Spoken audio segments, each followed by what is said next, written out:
नमस्कार बंधुरा बंग हेसेले आपनादेर सकलके स्वागत जानाई। आज आमी रान्ना करेছি सम्पूर्णभाবে तेल छाड़ा एग काরি। এই রান্নাটা একজনের অনুরোধের রান্না ছিল, উনি বলেছিলেন তেল ছাড়া রান্না দেখাতে। তা আজকে আমি তেল ছাড়া এগ কারি রেসিপিটা আপনাদের সঙ্গে শেয়ার করলাম। এই রেসিপিটা যেমন লুচি রুটি পরোটার সঙ্গে ভালো লাগে তেমনি ভাবে ভালো লাগে গরম গরম ভাতের সঙ্গে। দেখুন ইন্ডাকশানে আমি একটা বড় সাইজের বাটি নিয়েছি, এর মধ্যে দেব বেশ খানিকটা জল। এই জলের মধ্যে দেব হাফ চা চামচ নুন, দেব ডিম। আমি এখানে 6টা ডিম নিয়েছি, 6টা ডিম এই জলের মধ্যে আমি সিদ্ধ করে নেব। আস্তে আস্তে ডিমটা সিদ্ধ হোক, এদিকে আমি একটা মশলা তৈরি করে নেব। সেজন্য মিক্সিং জারের মধ্যে নেব 2টি পেঁয়াজ কুচি, 4 থেকে 5 কোয়া রসুন, 2টি কাঁচা লঙ্কা আর কয়েকটা কাজু বাদাম একসঙ্গে পেস্ট করে নেব।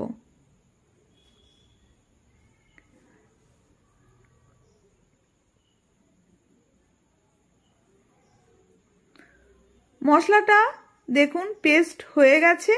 এই পেস্ট করা মশলার মধ্যেই একটা টমেটো আমি কেটে রেখেছি, সেটাকেও একসঙ্গে পেস্ট করে নেব।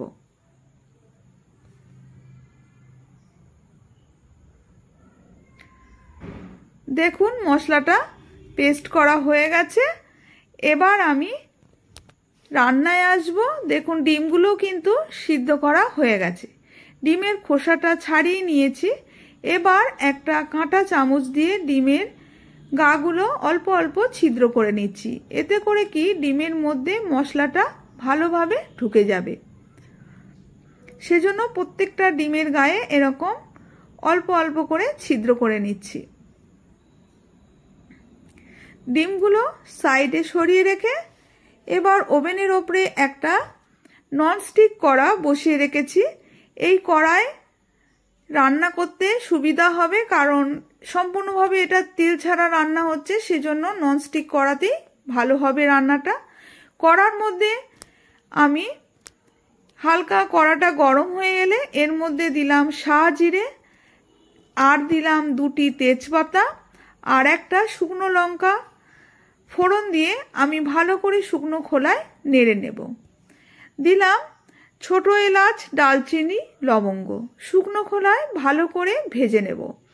মশলা থেকে একটা সুন্দর গন্ধ বেরোলে এর মধ্যে দেব 2টি পেঁয়াজ কুচি। পেঁয়াজটা হালকাভাবে একটু নেড়ে চেড়ে এর মধ্যে দেব জল। আঁচটাকে সবসময় কিন্তু আপনারা লো করে রান্না করবেন, আঁচটা কিন্তু কোনো সময় জোরে দেবেন না। এই রান্নাটা হালকা আঁচে আস্তে আস্তে রান্না করতে হবে এবং বারে বারে নেড়ে নেড়ে রান্নাটা করতে হবে। আর যখনই দেখবেন মশলাটা রান্না করতে করতে জল শুকিয়ে আসছে, বারবার জল দিয়ে দিয়ে এটাকে কিন্তু রান্নাটা করতে হবে। দিলাম পরিমাণ মতন নুন, এখানে হাফ চা চামচের মতন নুন দিয়ে আমি পেঁয়াজের সঙ্গে ভেজে নিচ্ছি, এতে করে পেঁয়াজটা কিন্তু বেশ নরম হয়ে যাবে।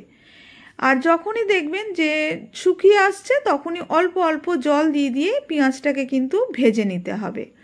এখানে তেল তো দেব না, সেই জন্য জল দিয়েই আমাকে পেঁয়াজটাকে ভেজে নিতে হবে। পেঁয়াজের গন্ধ কাঁচা গন্ধ কিন্তু একদমই এই রান্নায় থাকবে না। দেখুন পেঁয়াজটা কিন্তু বেশ ভাজা ভাজা হয়ে গেছে। এবার দেখুন সাদা সাদা নুনগুলো দেখুন কড়ার গায়ে লেগে গেছে। এই পর্যায়ে আমার যে পেস্ট করা যে মশলাটা আমি করে রেখেছিলাম সেই মশলাটা দিয়ে দেব।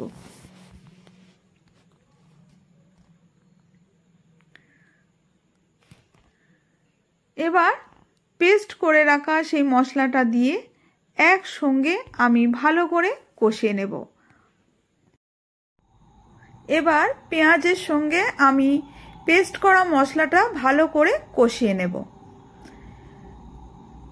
তেল ছাড়া রান্না এত ভালো সুন্দর খেতে হয়, তা এই প্রথমবারই আমি করলাম। আপনারাও ট্রাই করবেন বাড়িতে, আপনাদের কাছে অনুরোধ রাখলাম আপনারা একবার চেষ্টা করবেন। সত্যি অসাধারণ লাগে এই রেসিপিটা।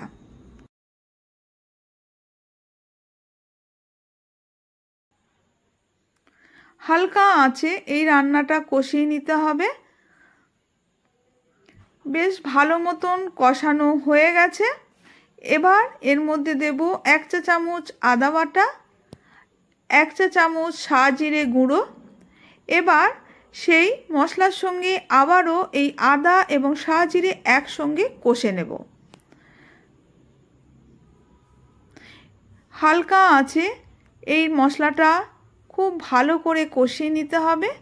যখন দেখবেন মশলা থেকে একদম রস টেনে এসেছে, তখনই অল্প অল্প করে সেই মিক্সিং জারটা ধুয়ে যে মশলার জলটা ছিল সেটা আমি অল্প অল্প করে জল দিয়ে মশলার সঙ্গে মিশিয়ে নিচ্ছি।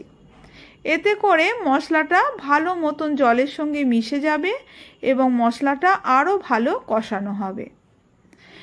একসঙ্গে জলটা দেবেন না, অল্প অল্প করে দিতে দিতে মশলাটাকে কষিয়ে নিতে হবে।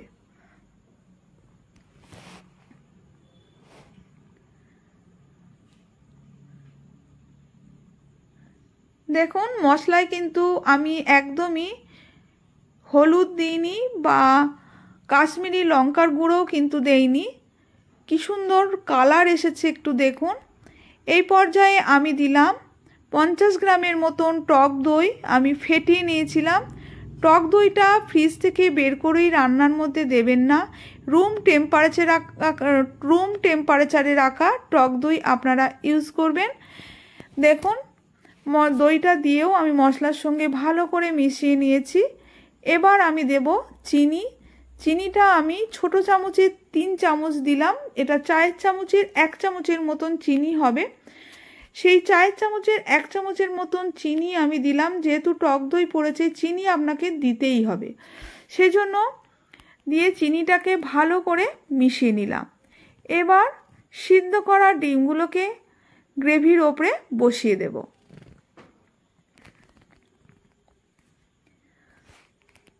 এবার খুন্তি দিয়ে মশলার যাতে ডিমের গায়ে ভালো মতন লেগে যায় সেজন্য আমি ডিমগুলোকে একটু উল্টে পাল্টে দিচ্ছি, যাতে সমস্ত মশলাটা ডিমের মধ্যে ঢোকে। সেজন্য আমি ডিমগুলোকে একটু উল্টে পাল্টে দিলাম। আর একটু অল্প করে জল দিলাম, কারণ গ্রেভিটা বড্ড ঘন ছিল, সেজন্য আর একটু জল দিলাম। এবার গ্রেভির সঙ্গে ডিমগুলোকে ফুটতে দিতে হবে ঢেকে 10 থেকে 15 মিনিট। এবার আমি ঢাকনা দিয়ে ঢেকে আমি 15 মিনিট এটাকে লো আঁচে ফুটিয়ে নেব ডিমের সঙ্গে।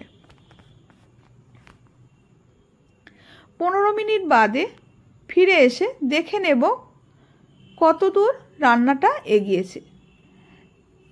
দেখলাম গ্রেভি আরও বেশি ঘন হয়ে গেছে এবং ডিমের সঙ্গে ভালো মতন ফুটে গেছে। এই পর্যায়ে আমি ছোট চামচের 1 চামচ দিলাম শাহি গরম মশলার গুঁড়ো।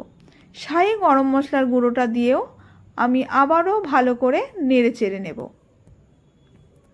ব্যাস, রান্না কিন্তু একদম শেষের পথে।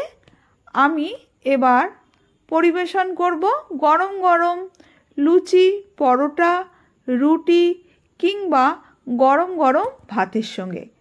আশা করি বন্ধুরা আপনাদের এই রেসিপিটা ভালো লেগেছে। ভালো লাগলে অবশ্যই আমার চ্যানেলকে সাবস্ক্রাইব করবেন।